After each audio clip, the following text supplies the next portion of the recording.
Good morning. So let's have a chat about Miss Kamala Harris here. So this is her lunar return for the month of August. It started just a couple of days ago. So this is actually going to cover some of the more spicier energy that we have in the middle of the month of August. So looking at her natal chart, first of all, the way that some of these transits are hitting her natal chart and the repeats of natal aspects that are happening do give me a little bit of pause, do make me a touch concerned for her safety.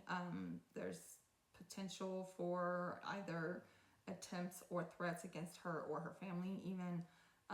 However, in her natal chart, she has a 12th house Jupiter, which is often seen as like a guardian angel type of energy, like divinely protected, I guess you'd say.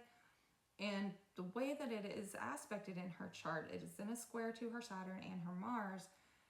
This protection comes through like roadblocks and stressful situations. So like something happens that stops her from being able to do something, and that is the protection there.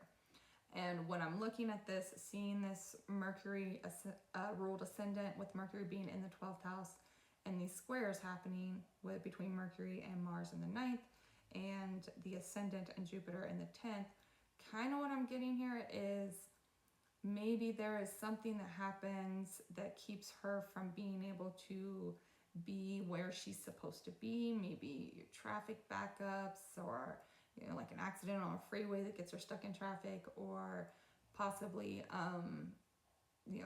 bus breaking down, weather, something of that nature that keeps her from being where it is that she was scheduled to be, which could in and of itself be the protection itself.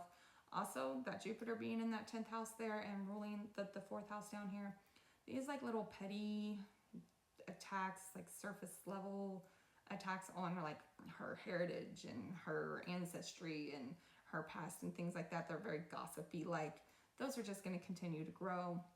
And as Mars up there begins to move towards that Jupiter, they're going to increase. They are going to get more and more feisty with the words.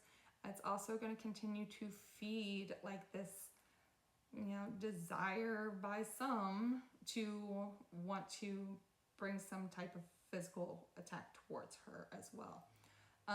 Another thing that really stands out here is this Pluto Sun opposition happening between the 5th and 11th house.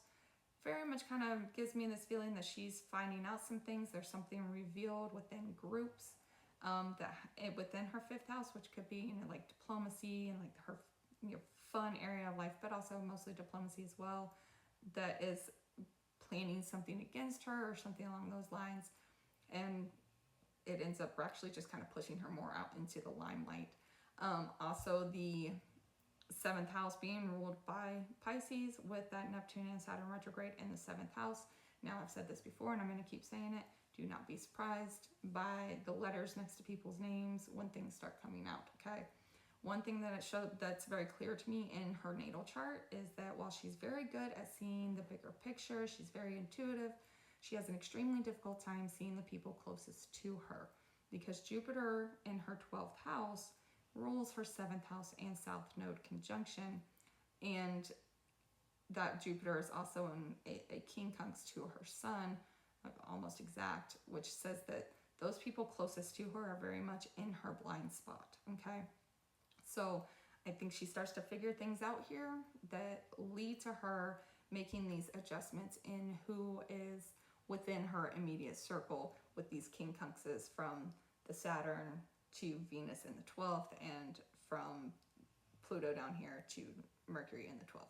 So there's definitely some type of kind of almost hermit mode going on here, where she's kind of rethinking things and looking within, particularly when it comes to those in around her.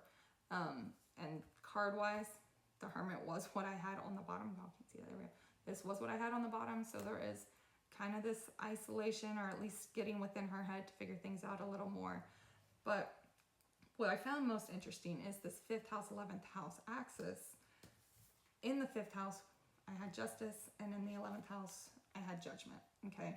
So this is very much things balancing themselves out,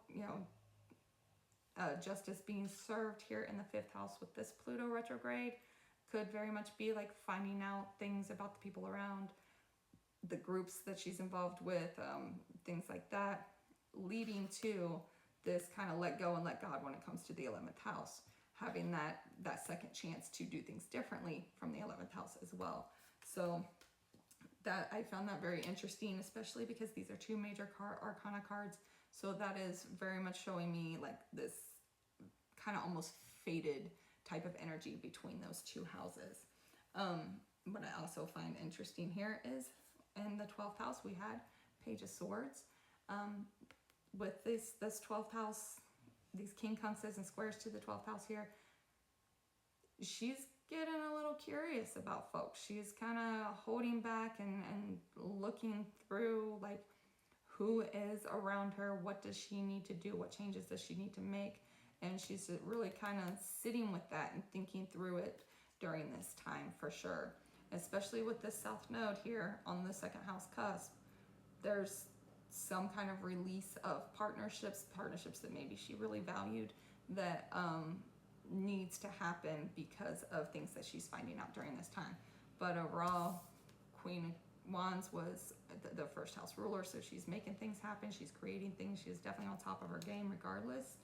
And the Wheel of Fortune was the overall, so things are still moving forward for her.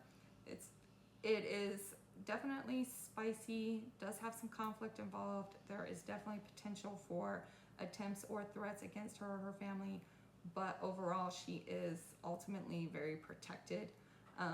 So she will come out of it okay, but it's gonna be a bumpy ride between now and the end of the month for sure.